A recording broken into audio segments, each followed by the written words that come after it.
Ça y est, on va pouvoir faire le débrief sur ce road trip qui a fait plus de 5000 km. J'ai les chiffres exacts, j'ai mes petites notes et tout ça. Ça va être une vidéo sympa.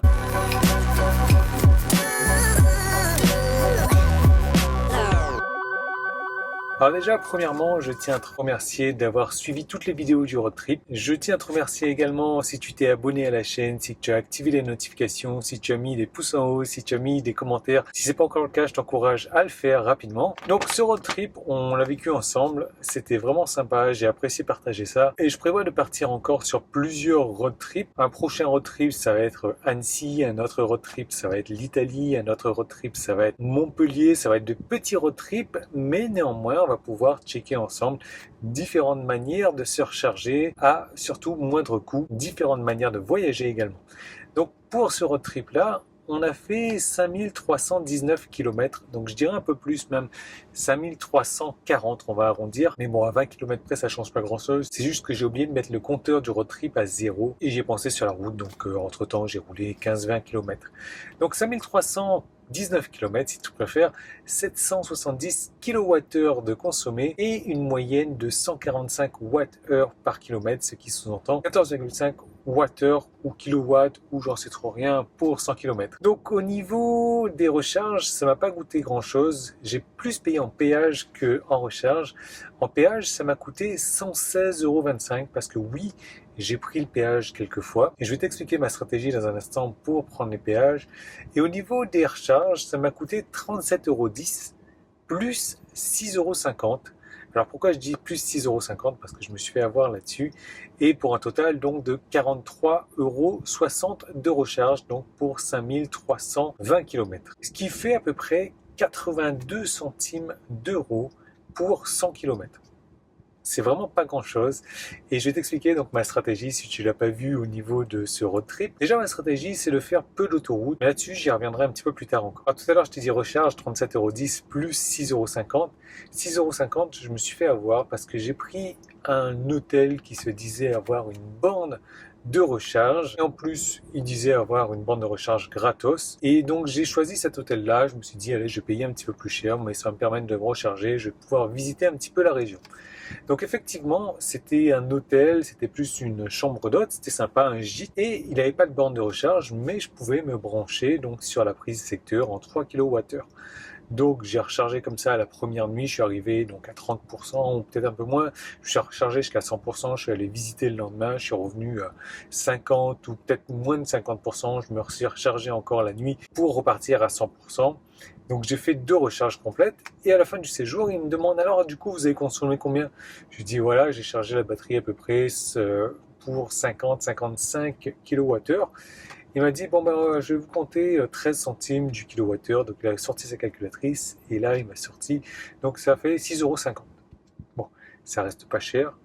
Mais je suis déçu parce que j'ai payé cet hôtel-là plus cher pour avoir une borne de recharge rapide, gratuite en plus. Et ça n'a pas du tout été le cas alors que j'avais possibilité d'aller prendre un hôtel moins cher avec borne de recharge. Et cette fois, j'étais sûr que c'était une borne de recharge 11 ou 22, bon, peu importe, c'était 11 pour moi, et gratuite.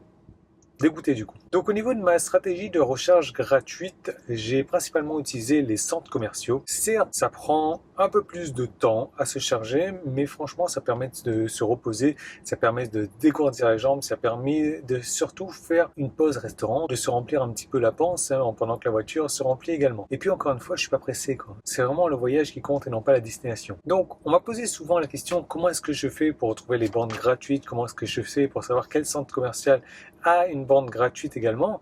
J'ai une application pour ça qui n'est pas un secret d'ailleurs. J'utilise ChargeMap et d'ailleurs je vais te faire une vidéo complète qui va suivre. Donc je t'encourage encore une fois à t'abonner à la chaîne. Une vidéo complète sur la manière dont j'utilise ChargeMap pour retrouver toutes ces bornes gratuites de centres commerciaux notamment. Ensuite je l'ai dit dans une vidéo un petit peu en rigolant et je sais que Xavier donc de Zav Tesla s'était fait lyncher un petit peu sur sa chaîne en disant ça, mais c'est vrai que je n'ai pas besoin de long range en fait. Je tiens à tempérer un petit peu mes propos. L'idée c'est que ma vessie notre vessie, en tout cas on est la team pipi, hein, notre vessie et estomac sont beaucoup plus petits que la batterie de la SR+. Alors je sais très bien que la long range, il n'y a pas que la batterie qui est plus grosse, il y a le système audio, il y a les anti-brouillard, il y a les 4 motrices, il y a le double moteur, il y a plus de puissance, plus d'accélération, etc. Oui, oui, je sais tout ça. Mais honnêtement, en France en tout cas, c'est pas évident d'avoir tout le potentiel du moteur de la long range en tout cas, parce que vite fait, on est limité à 130 sur l'autoroute, et moi qui prends très peu l'autoroute, donc c'est limité à 110 voire 90, en ville c'est 50, c'est impossible d'accélérer, c'est impossible de se faire plaisir. Il faut accélérer en sortie de péage, et encore, quand t'as personne devant toi, il faut accélérer quand tu te mets sur une voie d'insertion, mais c'est tout. C'est tout, et là je me dis, la différence de tarif entre la SR+, et la long range, il y a quand même 13 200 euros. Alors oui, 13 200 euros pour la batterie, les 4 motrices, le double moteur, l'audio, les anti-brouillards, les sièges chauffants, le volant chauffant, tout ce que tu veux, les petites lumières, etc. Oui, mais au final, moi, est-ce que j'ai besoin de cette plus grosse batterie? Non. Est-ce que j'ai besoin du plus gros moteur? Non. Les anti-brouillards et les autres options? Non. Le système audio, ouais, peut-être, mais j'ai une option qui arrive là-dessus aussi très bientôt. Mais ce système audio, je peux l'avoir pour beaucoup moins cher que 13 200 euros.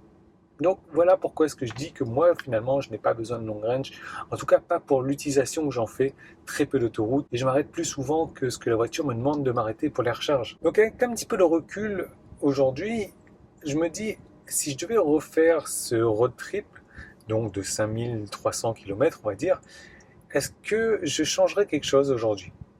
J'ai beau réfléchir, et finalement, je me dis non, je ne changerai rien du tout. Je le referai exactement de cette même manière. On m'a posé la question aussi de savoir comment est-ce que je me décide de savoir si je prends le péage ou pas.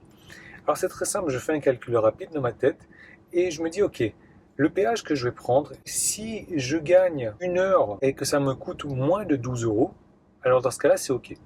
Si je gagne une heure et que ça me coûtait 15 euros ou 20 euros ou plus, alors là, c'est pas OK. Et donc là, je ne choisis pas le péage. Donc par exemple, un Lyon-Annecy, avec péage, il faut compter 1 heure et demie et le péage coûte 15 euros.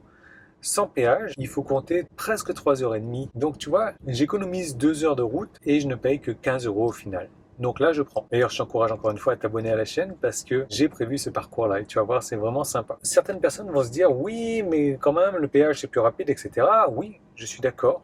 Mais ce qu'il y a, c'est que ta consommation aussi va être plus importante si tu roules sur péage, forcément. Donc admettons que ce péage te fasse gagner une demi-heure. Super. Par contre, ce que tu vas faire, c'est que tu vas consommer plus. Et admettons que ça te fasse consommer 10% de plus. D'accord. Alors moi, avec ma stratégie, où je m'arrête souvent à des bornes de recharge gratuites, où je me charge à 11 kWh, du coup, pour rattraper ces 10% que j'ai dépensé en plus par rapport à l'autoroute qui m'aura fait gagner 30 minutes, et ces 10%, je vais prendre une demi-heure pour me charger sur la borne gratuite. Donc au final, c'est la même chose. Au final, je n'aurais pas gagné une demi-heure parce qu'il faut que je passe une demi-heure de plus à récupérer ces 10% que j'ai perdus. Donc au final, qu'est-ce qui s'est passé? Au final, j'ai pas gagné de temps. Au final, j'ai payé un péage pour rien. Et au final, j'ai de moins beaux paysages à admirer. Parce que ouais, franchement, faut dire que les paysages sur l'autoroute, c'est pas terrible. Et de passer par les petits patelins, de passer sur les routes secondaires, c'est vraiment un régal. Donc voilà un peu pour le récapitulatif de ce road trip. Franchement, je te le dis, je referai tout de manière identique. Donc tu as vu ma stratégie, je t'encourage vraiment à t'abonner à la chaîne. Je t'encourage à me laisser un commentaire également, me dire ce que tu penses de cette stratégie. Je t'encourage également à mettre un pouce en haut et je te remercie pour tout ça d'ailleurs. Je te donne rendez-vous dans d'autres vidéos. Comme je t'ai dit, je prévois encore d'autres road trips. Je vais te montrer où tu vas pouvoir trouver des charges gratuites facilement et je vais te partager mes stratégies qui sont vraiment différentes. Donc merci encore d'avoir regardé les vidéos, merci de t'abonner, merci de me mettre un pouce en haut et de me mettre un commentaire. J'insiste vraiment là-dessus parce que ça aide à développer la chaîne. Et je te dis à très bientôt et pour rappel encore une fois, j'étais sans aéro wheel, 145 Wh au kilomètre de moyenne sans aéro. J'ai payé 82 centimes les 100 km. Je pense que là, on est imbattable. Allez, je te dis à très bientôt.